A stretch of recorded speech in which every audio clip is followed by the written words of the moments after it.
복된 주일에 우리에게 주신 하나님의 말씀은 구약성경 욥기 23장 8절에서 15절까지 말씀입니다.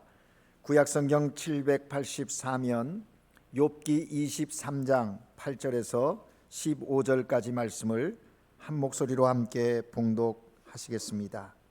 그런데 내가 앞으로 가도 그가 아니 계시고 뒤로 가도 보이지 아니하며 그가 왼쪽에서 일하시나 내가 만날 수 없고 그가 오른쪽으로 돌이키시나 배울 수 없구나.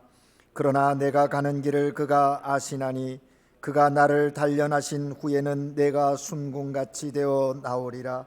내 발이 그의 걸음을 바로 따랐으며 내가 그의 길을 지켜 치우치지 아니하였고 내가 그의 입술의 명령을 어기지 아니하고 정한 음식보다 그의 입의 말씀을 귀히 여겼도다. 그는 뜻이 일정하시니 누가 능히 돌이키랴. 그의 마음에 하고자 하시는 것이면 그것을 행하시나니 그런즉 내게 작정하신 것을 이루실 것이라. 이런 일이 그에게 많이 있느니라. 그러므로 내가 그 앞에서 떨며 지각을 얻어 그를 두려워하리라. 아멘. 시온 찬양대가 하나님께 찬양 드립니다.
아멘.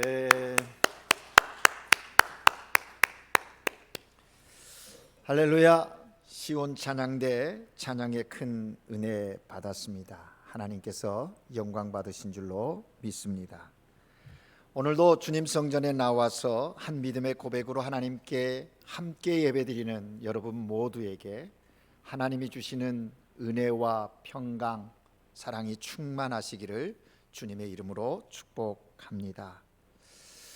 목회자로서 성도들의 목회적 돌봄을 감당해 가면서 종종 느끼는 것입니다. 신방하면서 가슴 답답함을 느끼는 가정들이 많이 있다라고 하는 것입니다. 가슴 답답하다 그러니까 성도들이 뭘 잘못해서 목사가 되게 답답한가 보다 이렇게 생각하실지 모르지만 물론 그런 분들이 전혀 없는 건 아닙니다. 그런데 성도들이 뭔가를 잘못하고 있어서 가슴이 답답한 것이 아니라 하나님 편에서 그 성도들을 향하여 그 성도의 가정에 좀 속 시원하게 답해 주시면 좋겠는데, 응답해 주시면 좋겠는데 응답하지 않으심이 정말 목회자의 마음에 답답함이 있습니다. 목회자가 그런데 본인 당사자들은 얼마나 답답하겠습니까? 하나님께서 속 시원하게 이건 이렇다 저건 저렇다 응답해 주시면 좋겠는데 하나님이 침묵하신다라는 것입니다. 분명 답이라고 하는 것은 하나님에게밖에 없는데 다른 데서 찾을 수 없기에 그 성도는, 그 가정은 그렇게 하나님을 향하여 열심히 기도하고 열심히 하나님을 바라보고 있는데 하나님이 응답하고 있지 않으시다는 겁니다. 정말 무심하게 침묵하시는 것 같습니다. 왜 하나님은 침묵하시는가? 의문이 간다는 것이죠. 정말 대놓고 하나님께 섭섭하다고 말씀드리지는 못하지만 마음 한편에 섭섭함이, 안타까움이 사라지지 않는 것은 사실입니다. 좋은 말이든 싫은 말이든 하나님이 뭐라고 한마디만 확실하게 들려준다면 뭐든지 그 하나님의 말씀하심에 듣고 순종할 것 같은데 그 한마디를 안 하신다는 것이죠.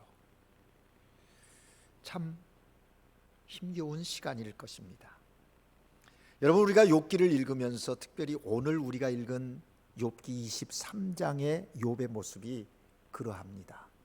정말 안타까운 욥의 모습이 오늘 본문 23장에 드러나고 있다라는 것이죠. 우리가 잘 아는 대로 욥은 동방에서 하나님을 잘 섬기는 사람입니다. 그런데 하루아침에 재산과 가족과 자신의 건강마저도 다 잃어버리는 그런 고통 가운데, 고난 가운데 서게 되었다는 것이죠. 그래서 욥은 자신에게 도대체 왜 이런 일이 생겨야 하는지 이해할 수 없다고 하나님 앞에 나아갑니다. 그런데 더 큰 문제는 하나님이 이 문제와 자신의 그 고통에 대해서 침묵하고 계신다는 겁니다.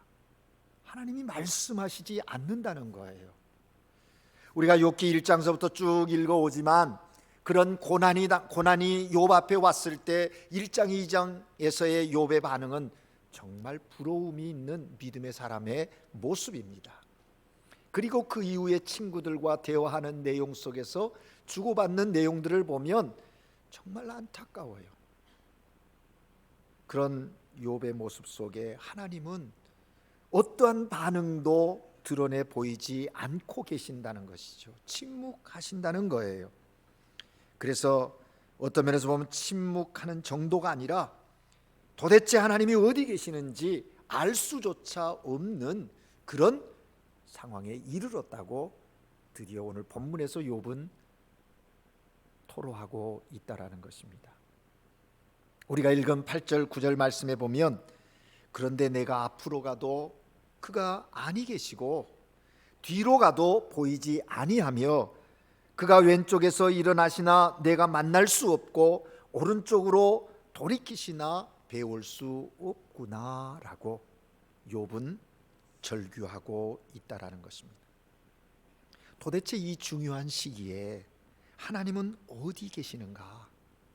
하나님을 보기만 한다면 자신이 이 억울함 속에 있음을 하나님께 호소할 수 있을 텐데 하나님이 나의 억울함과 고통을 듣기만 한다면 모든 문제가 한순간에 해결될 텐데 라는 이런 아쉬움의 마음, 또 간절함의 마음을 표현하면서 욥이 지금 토로하고 있다라는 것이죠. 그러면서 욥은 10절에서 고백합니다. 우리가 너무나 잘 알고 있는 구절이죠. 찬양을 통해서도 또 이 구절을 암송하면서 나의 삶에 그러한 역사가 일어날 것을 기대하면서 우리가 암송하는 성경 구절이기도 합니다. 욥이 고백하지요. 그러나 내 가는 길을 그가 아시나니 그가 나를 단련하신 후에는 내가 순금같이 되어 나오리라. 무슨 말씀입니까? 내가 가는 길, 즉 내가 어떻게 살아왔는지 하나님이 아시는데 라는 그런 의미입니다. 우리는 종종 이것을 미래적인 의미로 하나님이 내 이제 앞으로 갈 길을 아시니까 하나님이 인도하셔서 그 가는 여정 속에 고난도 있고 어려움이 있고 그래서 단련하신 후에는 내가 정말 정금 같은 또 순금 같은 그런 신앙인이 되게 할 것이다, 이런 기대의 고백으로 이 구절을 이해하기도 합니다.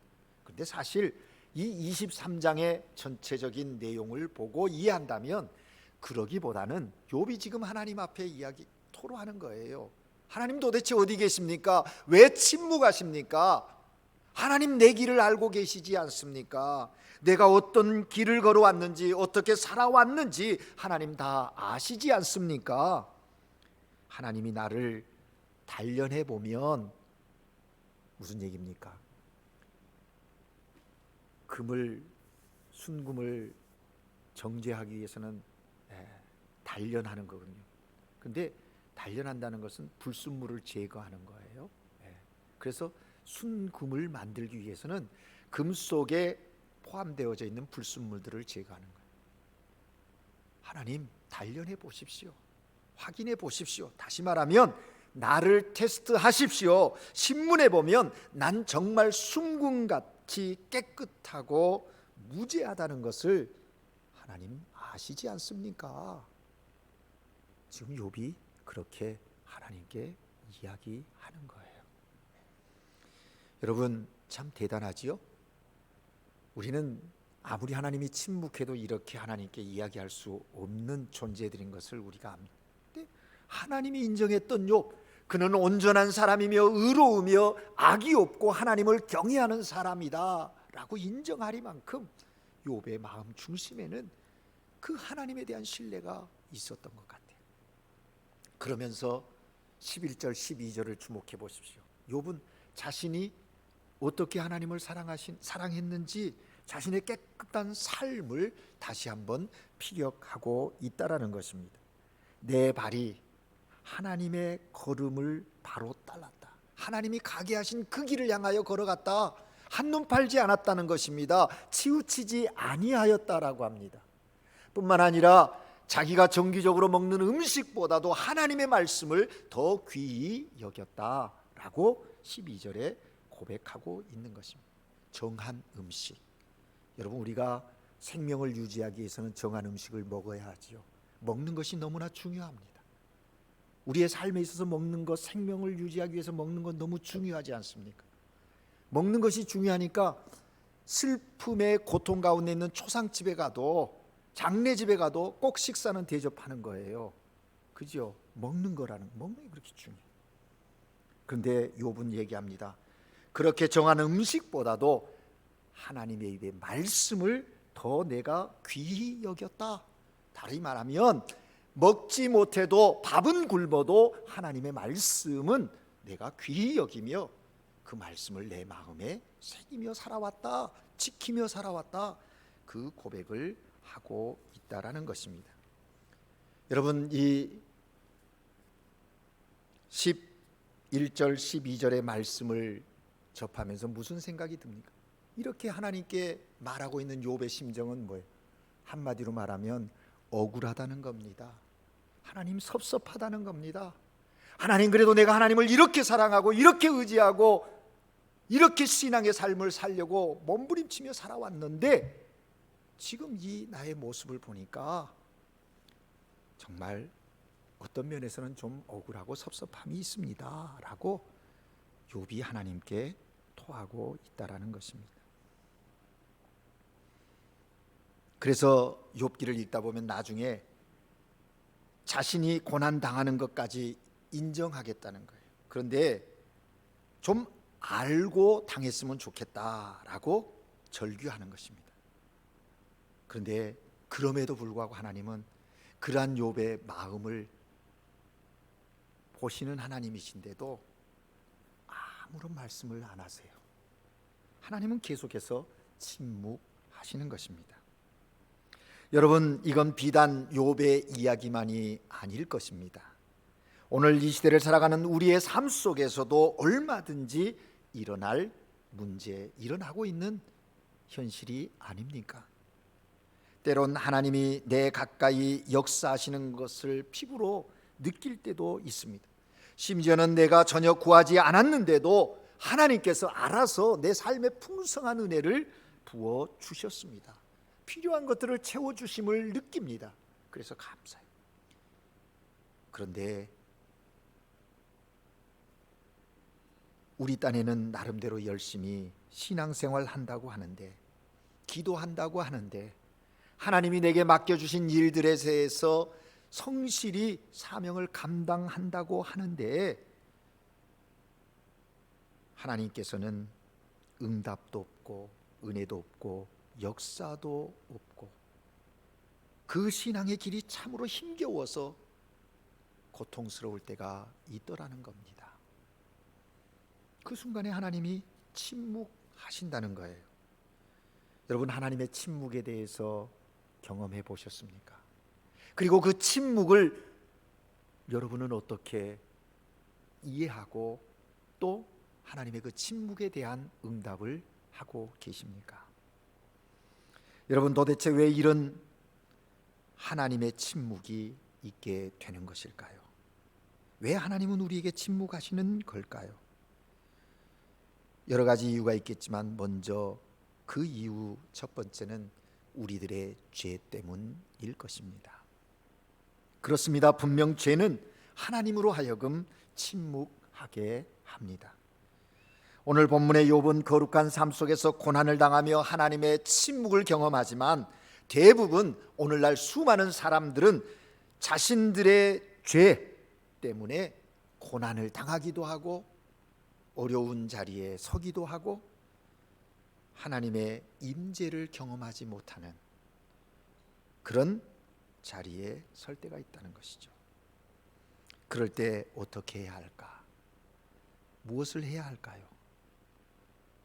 그때 바로 회개해야 할 때인 것을 알아야 합니다.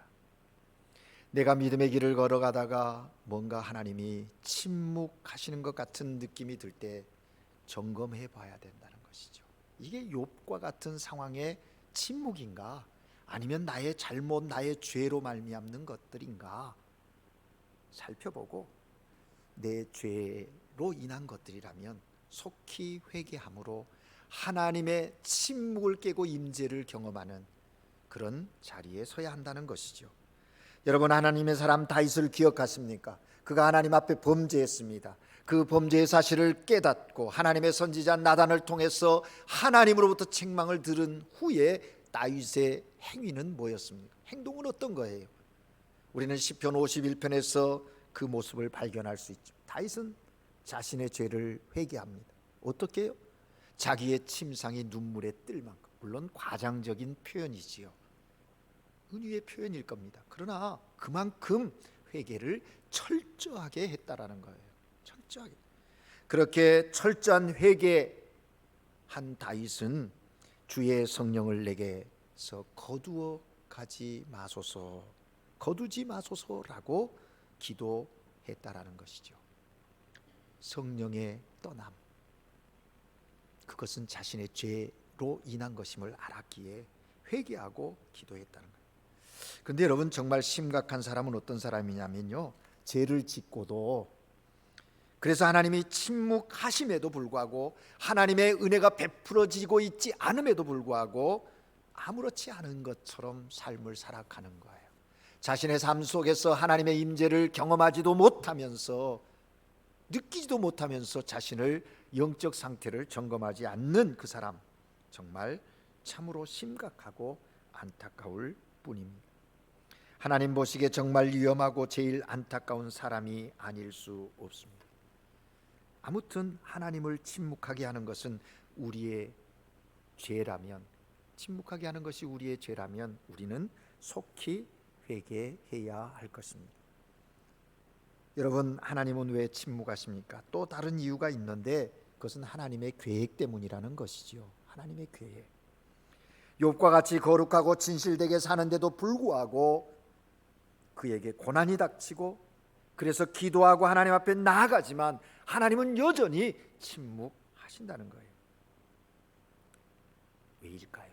거기에는 하나님의 계획이 있기 때문이다라는 거예요. 그런데 하나님의 계획이 있음 인정합니다. 그 있다고 하더라도 우리가 하나님의 그 계획을 다 알 수 있을까요? 알지 못하는 경우도 있어요. 하나님의 계획을 알 수도 있고 모를 수도 있다라는 거예요. 알면 좋겠는데 모를 때는 어떻게 해야 하는가? 그럼에도 불구하고 우리는 하나님의 자녀로서의 하나님을 향한 신뢰를 저버리지 말고 그 하나님의 침묵 속에서도 하나님의 자녀다움을 지켜 나아가야 한다라는 것입니다. 여러분, 욥의 경우를 보십시오. 욥기가 맞춰질 때까지 욥은 하나님의 계획을 알지 못했어요. 우리는 1장에서 이미 하나님이 왜 욥에게 이런 고난이 임하게 되었는지 우리가 확인했습니다. 그러나 욥은 그 사실을 알지 못했어요. 끝장까지도 그게 드러나고 있지 않다라는 것이죠. 하나님이 설명도 안 해주십니다. 그래서 우리는 생각합니다. 하나님 계획이 뭔지 알기라도 하면 고난당할 때 훨씬 더 쉬울 텐데, 욥도 그런 마음이지요. 그래서 하나님 도대체 알고 싶습니다. 왜 내가 고난당합니까? 물은 거예요. 하지만 하나님은 끝까지 그에게 답을 해주지 않습니다. 직접 답을 해주지 않아요. 오히려 욥이 묻는 질문에 대답은 하시는데 다른 것으로 설명해서 대답하면서 욥에게 질문하고 계신다는 것이죠. 이제 욥기 후반부를 여러분이 읽게 될 텐데 뭐라고 하시냐면 오히려 하나님이 욥에게 우주의 신비에 대해서 말씀하십니다. 내가 땅의 기초가 뭔지 아느냐? 바다가 어떻게 만들어졌는지, 빛은 어디로부터 오는지, 별은 어떻게 존재하는지 네가 알고 있느냐라고 욥에게 대답하면서 질문을 하는 거예요. 어떻게 보면 동문서답 같은 것이죠. 여러분, 왜 하나님이 이렇게 말씀하셨을까? 쉽게 설명하면 이런 것입니다. 돈의 개념이 없는 아이에게 인플레이션이 어떻고 경제 지표는 이러이러한 것이다. 주식 시장은 이러니까 그 시장에 투자할 때와 뺄 때가 어느 시점이다. 뭐 이런 설명을 한다고 그 아이가 알아듣겠습니까? 듣지 못하는 사람에게 모차르트의 음악을 설명한다고 하면 어떻게 되겠습니까? 그와 같이 하나님은 성도의 애매한 고난과 자신의 침묵에 대해서 일일이 설명치 않으십니다. 설명해 주어도 이해하지 못하기에 그냥 침묵하시는 거예요. 여러분, 그럴 때 우리는 스스로는 생각해요. 하나님의 침묵, 하나님의 뜻이 있겠지. 받고 인내하며 가볼 것입니다. 또 한편으로는요, 우리가 우주의 신비를 다 몰라도 하나님께서 알아서 우주를 운행하듯이 우리가 우리의 고난의 의미를 충분히 깨닫지 못한다 할지라도 우리를 사랑하신 하나님은 여전히 우리를 위하여 일하시겠다라는 그런 의지가 거기에 표현되어지고 있다라는 것입니다. 그러므로 우리는 하나님의 계획을 알든 알지 못하든 우리는 하나님의 자녀로 삶을 묵묵히 살아 나가야 하는 것입니다. 하나님은 그걸 원하시는 거예요. 그렇다면 우리가 하나님의 그 계획을 알든지 알지 못하든지 하나님의 자녀로 삶을 묵묵히 살아간다는 것은 무엇을 의미하는 것일까요? 어떻게 사는 것을 말하는 것일까요? 그것은 하나님을 신뢰하는 것입니다. 의심하지 말고 하나님을 신뢰하는 그것이 바로 하나님의 자녀로 하나님의 침묵 속에서도 묵묵히 삶을 살아가는 방법이라는 것이죠. 여러분, 우리를 향한 하나님의 일은요, 우리를 사랑하시고 인도하시고 보호하시고 책임지시는 것이 하나님의 일이에요. 하나님이 우리를 자녀 삼으셨으니까 그게 하나님의 일이에요. 그러면 우리의 일은 뭐냐? 그에 대한 우리의 일은 바로 그런 하나님을 신뢰하는 것입니다. 신뢰하는 것. 우리의 신앙의 삶에 있어서 하나님에 대한 신뢰는 너무나도 중요합니다. 하나님은 우리를 사랑하시고 인도하시고 보호하시면서 우리를 신뢰하십니다. 하나님 편에서 우리를 신뢰하는 것은 문제가 없어요. 그런데 우리가 하나님을 신뢰하는데 늘 문제가 있어요. 신뢰한다고 하다가도 어느 한순간에는 그 신뢰를 저버리고 자기 생각대로 자기 원하는 대로 가기 때문이지요. 여러분, 우리가 욥기를 읽는데 욥기에서 사탄이 욥에 대해서 시비를 거는 문제가 무엇인지 아십니까? 다름이 아니라 하나님에 대한 신뢰를 사탄이 시비를 걸었다는 거예요. 사탄은 욥이 얼마나 능력 있는지에 대해서 시비를 걸지 않습니다. 얼마나 경건할 수 있는지에 대해서도 시비를 걸지 않았습니다. 물론 얼마나 더 큰 부자가 될 것인지에 대해서도 시비를 걸지 않았습니다. 사탄은 욥에 대해서 시비를 걸어오는 것은 한 가지, 과연 욥이 하나님을 신뢰하는 그 신뢰가 흔들리지 않느냐, 그걸 테스트하는 거예요. 그래서 하나님 축복이 없어도, 하나님의 응답이 없어도, 하나님의 은혜가 없어도 욥이 하나님을 여전히 신뢰할 수 있을까요? 라고 퀘스천을 붙이는 거예요. 하나님이 욥의 삶 가운데 침묵하셔도 하나님을 신뢰할 수 있을까요? 라는 것이죠. 이미 그런 퀘스천을 붙이고 다가온 사탄은 아닐 거라는 전제를 갖고 하나님께 참소한 것 아닙니까? 흥정한 것 아닙니까? 그런데 여러분 보십시오. 그 천상의 회의 속에 하나님은 어떠하셨어요? 사탄에게 욥은 그렇지 않아 라고 말했습니다. 하나님이 사탄에게 가장 자랑하고 싶은 것, 욥의 어떤 모습이냐면 욥이 부자다, 자식이 많다, 건강하다, 그런 게 아니었어요. 하나님이 사탄에게 가장 자랑하고 싶었던 것, 그것은 바로 하나님을 향한 신뢰였습니다. 하나님이 욥에게 가장 원하는 것도 다름 아니라 욥의 신뢰라고 하는 사실을 우리는 잊지 말고 주목해야 합니다. 그렇습니다. 여러분, 오늘 하나님이 우리에게 가장 원하시는 것이 무엇일까요? 그것은 바로 하나님을 향한 신뢰입니다. 그런데 우리의 관심은 오직 내가 왜 이런 고난을 당해야 하는지 그것을 알고 싶어 합니다. 왜 하나님이 침묵하시는지 알아야 되겠다고, 그리고 언제쯤 이 고난이 끝날 것인지, 어떻게 하면 이 고난이 끝나는지, 이 고난이 끝나고 나면 하나님은 내게 어떤 보상을 주실 것인지, 온통 그런 것들에 우리의 관심, 우리의 마음이 빼앗겨지고 있다라는 것이죠. 하지만 정작 하나님이 원하시는 것은 그런 것들이 아닙니다. 내가 나를 신뢰하고 있느냐라는 것이죠.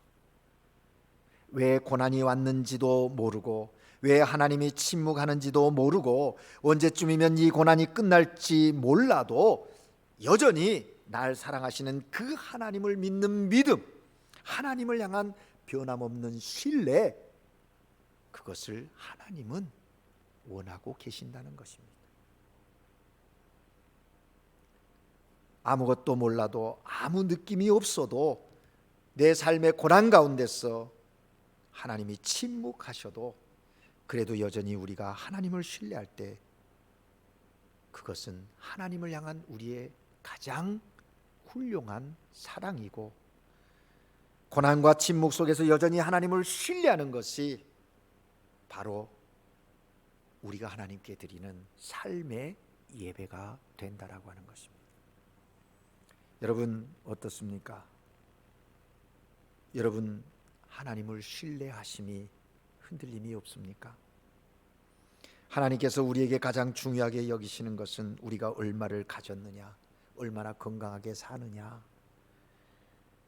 얼마나 성경을 읽고 성경을 얼마나 아느냐, 뭐 그런 것들이 관심이 아니에요. 그보다 더 근본적인 관심이 있는데, 내가 나를 신뢰하느냐라는 것입니다. 어떤 형편에서든지 하나님을 신뢰하는 것, 그것이 하나님을 사랑하는 것이고, 그것이 하나님을 예배하는 것입니다. 그렇다면 여러분, 우리가 하나님을 신뢰한다는 것은 어떤 것일까요? 먼저는 내가 하나님을 신뢰한다는 것은 억울하고 섭섭해도 하나님 앞에 자신의 심정을 토로하는 것입니다. 호소하는 거예요. 하나님께 호소하는 거예요. 자신의 섭섭함과 억울함을 하나님께 이야기하는 것은 불신앙이 아니에요. 여러분 삶 가운데 억울함이 있습니까? 섭섭함이 있습니까? 답답함이 있습니까? 하나님께 호소하십시오. 사람에게가 아니라 하나님께, 하나님 앞에서 호소하는 것이 너무나 중요하다라는 것입니다. 사실 오늘 우리가 읽은 23장 2절에서 12절까지 보면 욥이 자신의 상황을 하나님께 호소하는 내용들이거든요. 호소하는 거예요. 자기의 억울함, 자기의 답답함, 자기의 그 섭섭함, 그런 것들을 이야기하는 내용이에요. 어떤 면에서 보면 다 이 욥의 세 친구의 그 이야기를 듣고 답하는 내용들을 보면 그러한 것들로 구성이 되어져 있는 것을 확인할 수 있는 것이에요. 어떤 면에서 사람에게가 아니라 하나님께 토한다는 것은 하나님을 신뢰하기 때문에 그것이 가능하다는 것이죠. 그래서 하나님의 신뢰의 모습이라는 것이죠. 하나님을 신뢰하는 사람이 자신의 그 속 사정까지도 하나님께 다 아뢰게 되는 겁니다. 오늘 본문에 보면 욥은 그러한 상황에만 머물러 있지 않습니다. 한 단계 더 나아갑니다. 13절, 14절을 보게 되면 욥의 관점이 달라지는 것을 발견할 수가 있습니다. 이제까지는 욥이 모든 것을 자신의 관점에서 보았다면, 이제는 하나님이 어떤 분이신지를 생각하면서 하나님의 관점에서 자신의 문제를 바라보고 있다라는 것입니다. 이것이 바로 하나님을 신뢰하는 사람의 두 번째 모습이에요. 여러분, 내가 하나님을 신뢰한다는 것은 나의 어떤 형편 속에서도 하나님이 어떤 분이신지를 생각하는 것이에요. 그리고 하나님의 관점에서 문제를 바라보고 하나님의 시선으로 삶의 상황을 바라보는 것, 그것이 하나님을 신뢰하는 자의 모습이라는 것입니다. 그렇습니다. 여러분, 내가 애매히 고난을 당해도 하나님은 여전히 살아계신 하나님입니다. 내가 느끼던 느끼지 못하던, 은혜 받던 받지 못하던 상관없이 하나님은 여전히 나와 함께 하시며 살아계신 하나님이라는 거예요. 여러분, 욥이 하나님이 어디 있느냐고 고함칠 때도 하나님은 여전히 욥을 보고 계셨습니다.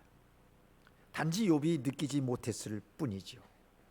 그러므로 내가 하나님을 신뢰한다는 것은 내 감정대로 하나님을 보는 것이 아니라 하나님을 신뢰함 속에서 하나님의 관점으로 내 삶의 문제와 상황을 보면 하나님이 보여지는 거예요. 신뢰함 속에서 이루어집니다. 내 삶의 문제 속에서, 상황 속에서 하나님의 임재를 보는 것입니다. 이번 한 주간 여러분의 삶 속에 이런 경건의 훈련이 있어지기를 주의 이름으로 축복합니다. 여러분 삶의 현장 속에서, 문제 속에서 하나님의 임재를 경험하는 훈련을 하십시오. 그러기 위해서는 나의 관점, 나의 시선으로 보는 게 아니라 하나님의 관점에서 보아야 한다라는 거예요. 여러분, 여기서 놀라운 것을 발견하는 것은 욥이 하나님의 관점에서 보니까 뭘 인정하게 됩니까? 하나님의 주권을 인정하게 되는 겁니다. 13절 14절에 보니까 그는 뜻이 일정하시니 누가 능히 돌이키랴. 그의 마음에는 하고자 하시는 것이면 그것을 행하시나니 그런즉 내게 작정하신 것을 이루실 것이라. 내가 작정하는 것을 이루는 것이 아니라 하나님께서 내 삶에 작정하신 것을 하나님이 이루실 것이라고 하는 하나님의 주권을 욥이 여기서 고백하고 있다라는 것입니다. 여러분, 하나님의 주권을 인정하고 나니까요, 욥에게 달라진 모습이 하나 발견됩니다. 그건 뭐냐면 자신이 진짜 두려워해야 할 것이 무엇인지를 알게 되었다라는 거예요. 15절입니다. 그러므로 내가 그 앞에 떨며 지각을 얻어 그를 두려워하리라. 그렇게 고백하고 있습니다. 왜냐하면 하나님은 그 작정하신 대로 모든 것을 이루시는 분이시기 때문이라는 것이지요. 욥이 하나님을 생각하고 하나님의 관점에서 문제를 보니까 진짜 두려워해야 할 것은 흑암도 아니었고 고통도 아니었고 하나님 자신이라는 것을 깨달은 겁니다. 욥은 이제까지 흑암 때문에 애매히 고난당하는 것 때문에 머리를 싸매며 왜 그 원인이 어디 있는가, 무엇 때문인가 그거 알고자 몸부림쳤지만 이제 알고 보니까 진짜 중요한 것은, 그리고 두려운 것은 그런 것들이 아니라 하나님이라는 것을 욥이 깨달아 알게 되었다라는 것. 하나님은 모든 일을 작정하신 대로 하시는데 내가 아무리 잘못한 것이 없더라도 하나님이 하시고자 하시면 모든 일이 그대로 될 것이라고 그는 하나님의 하나님 되심을 인정하면서 하나님을 두려워하는 고백을 여기서 하고 있다라는 것입니다. 그렇습니다, 여러분. 우리도 우리의 삶 가운데 욥처럼 이러한 고백이 있기를 주님의 이름으로 축복합니다. 여러분은 정말 두려운 것이 무엇입니까? 돈이 없어지는 것이 두렵습니까? 건강이 상하는 것이 두렵습니까? 아니면 하나님이 두렵습니까?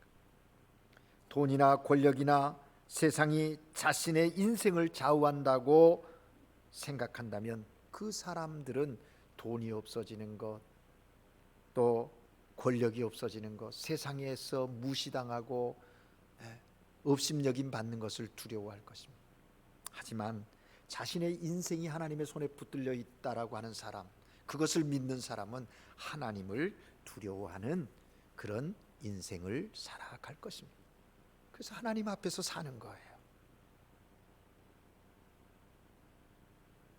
그 삶이 복된 삶인 것을, 그 하나님 앞에 있음으로 여지껏 자신이 고민하고 머리를 싸매고 생각했던 것들의 문제의 해결점을 찾아내게 되었다라는 것입니다. 오늘 예배드리는 저와 여러분이 욥처럼 이런 삶 살아갈 수 있기를 주님의 이름으로 축복합니다. 이제 말씀을 정리합니다. 여러분, 난 힘들어 죽겠어. 하나님은 침묵하시는 것 같습니까? 뭔가 섭섭함에 억울함에 묶여 있습니까? 기도를 열심히 해도 아무런 응답이 없어서 답답함이 있으십니까? 왜 그런지 저는 잘 모릅니다. 하나님도 말해주시지 않으실 수 있습니다. 끝까지 침묵하실 수 있습니다. 그러나 한 가지 분명한 사실은 하나님은 그 속에서도 우리가 하나님을 신뢰하기를 원하신다라는 것입니다. 하나님은 우리가 그 고난 속에서, 답답함 속에서도 하나님을 신뢰하는 그 신뢰심, 그 믿음 변하지 않기를 원하신다는 것이죠. 여러분, 이것이 하나님을 향한 최고의 사랑이고 이것이 하나님을 예배하는 삶이기 때문입니다. 억울하고 섭섭해도 고통스러워도 사람 앞에 토하는 것이 아니라 하나님 앞에 호소하십시오. 하나님께 죽겠다고 호소하시면 되는 것입니다.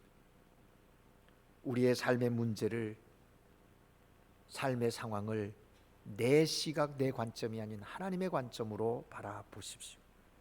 내 형편과 상관없이, 내 감정과 상관없이 하나님은 언제나 내 삶 가운데 신실하신 하나님이십니다.